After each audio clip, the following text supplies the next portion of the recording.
What's up, Thunderstruck Gaming? My name is RasBigaBlue, here to talk about some of my first impressions on Black Ops 3 multiplayer. On PC, mind you, which explains why my gameplay might look a bit funny. But before we dive into today's topic, I want to thank Thunder so much for giving a small YouTuber like me the opportunity to be seen and heard by the gaming community. I feel very honored and humbled to be showcased, especially since this is my first appearance on Thunderstruck Gaming. Now, I had expected Black Ops 3 to play out much like Black Ops 2 because of the successful sales of the latter, but surprisingly, the game feels more like it's modeled after Black Ops 1, which is good in some ways, but also bad in other ways.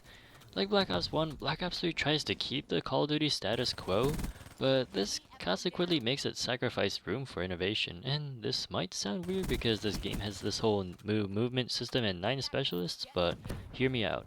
Despite these new features, the map layout and movement systems somehow make the overall game flow quite similar to previous Black Ops titles. It usually feels solid, but most of the time it also feels the same, without any maps standing out as particularly awesome, or at the very least different from the others, like Raid from Black Ops 2 or Firing Range from Black Ops 1. Also, even though the weapon balance feels surprisingly good for launch, props to Treyarch, there just aren't that many to pick from. I am very confident that both Black Ops 1 and 2 had more guns, mainly among the assault rifles, SMGs, and secondaries. The perk balance, though, is pretty good this year, though I absolutely hate the flinch on PC. Instead of removing toughness, they should have implemented it on everybody. However, at the same time, perks are pretty well balanced. None of them stand out to me as fun to use. In older CODs, I thought about which ones would be fun or useful, but in Black Ops 3, all I think about is what will counter anything annoying to me. And so I just end up using ones like Flak Jacket or Ghost or Tactical Mask most of the time. Maybe Scavenger when I'm using the Vesper submachine gun. Then I spend most of my pick 10 points on my gun itself. Streaks are weak and fail to add any flavor to the game, making it bland. Most of my radar gets stolen by Black Hats, or get shot down 3 seconds after I call them in. My medium streaks rarely give me more than 1 kill, and high streaks aren't even worth going for most of the time. And so the only thing left is specialists. But if you look at them closely, they're simply a fancy name for support streaks. Streaks that could be effective for a moment, but usually do nothing the rest of the time. It doesn't matter who you pick, they are functionally all the same person until you use their specialist ability or weapon. I do admit though that when the ability or weapon is used, they tend to be more effective than regular streaks. But that's a problem there, isn't it?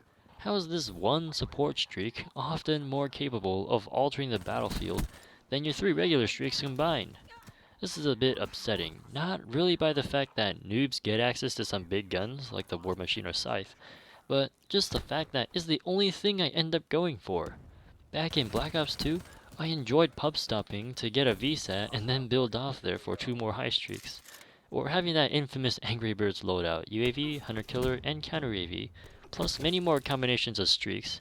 But here in Black Ops 3, it's just a kill, die, get specialist, maybe get something out of the 3 streaks. Rinse and repeat. It gets stale really fast. Back in the old days, Black Ops 1 on release quickly got stale for me too, since despite its superior balance to Modern Warfare 2, its lack of anything exciting except the Blackbird, Chopper Gunner, and Dogs just got boring quickly. I didn't feel like using any other streaks, except maybe the UAV, Counter UAV, and Napalm Strike, the old Angry Birds, if I crossed paths with other pub stompers, but that was about it. It got so boring I went back to Modern Warfare 2 after a couple hours of playing Black Ops 1. Then Black Ops 2 came around and fixed this problem by making almost all the streaks effective and exciting to go for. Consequently, I played that game to death, despite the quick scopers, LMGs, and shotguns. Why did Black Ops 3 bring back the problem of streaks boredom? Nowadays, I play Black Ops 3 for a couple hours, then head back to Battlefield 4 or Custom Zombies simply because I need some flavor to counteract the bland taste. And then connections. Whatever connection improvements Treyarch did for Black Ops 2, I'm not quite feeling it for Black Ops 3. It's like they went back to the awful Black Ops 1 formula. This is especially upsetting for one like me who plays Battlefield, because its servers are vastly superior to any server Activision has provided for this game. The ping numbers? They're a lot more accurate if they're all multiplied by 2. And the hit markers themselves, they don't even match up with the gun's rate of fire. The growing rumor that Activision makes Call of Duty games lag on purpose? I think it's more than a rumor but actually a fact in this title. Before everything though, the specs. The fact that I have to play Black Ops 3 at lower graphical settings than Battlefield 4 is pathetic. I'm not surprised that so few people bought this game on PC. Even though there's no longer a player population counter, I can still tell the player population here on PC is pitiful because of the leaderboards. It says only about 300,000 people bought the game for this platform, and I know this is rough, but say 10% of them play every day. You only got 30,000 for matchmaking at any given moment during the day, and you got even fewer during the night. I wish we could use some more people on PC, but nobody will come if the game isn't gonna be any better. But I do have hopes for Black Ops 3. When Modern Warfare 3 came out, its awful balance led me to go back to Black Ops 1. Despite it being way past its honeymoon period, and despite the unsightly hit registration, I did start enjoying the game a bit, despite the relatively few things to do. Maybe Black Ops 3 will grow on me as well, except I would hope to start enjoying this game before Infinity Ward comes out with whatever trash it vomits in November of next year. So Treyarch, if you're listening to this, please make the streaks useful and please fix the awful hit registration and still relatively poor optimization for PC. Or I might just completely give up on this franchise like so many COD veterans have many years ago. Literally, when I play Battlefield 4 or COD 4 on multiplayer, a lot of people there are saying, don't buy Black Ops 3 because despite all these years, it's still not playing better than COD 4 or World at War.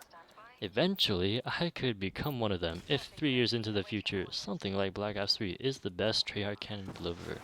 Call of Duty this year did bring a few disappointments, but at least it is playable. Despite my complaints, I still do want this game to be good. That's why I'm making criticisms. It sounds like you guys on console are having more fun with this game, but for those of you who haven't bought the game yet and are wondering what platform to buy it in, don't think about buying it for PC just yet. Oh, and if you thought lobbies on console were sweaty, you wouldn't think so if you saw how sweaty PC can get. That is all for you guys. If you want to come check out my channel, I post PC gameplays and commentaries on Black Ops 3, Custom Zombies, and Battlefield. Thank you again, Thunder, for showcasing me on Thunderstruck Gaming. This was Rasbiga Blue, signing out.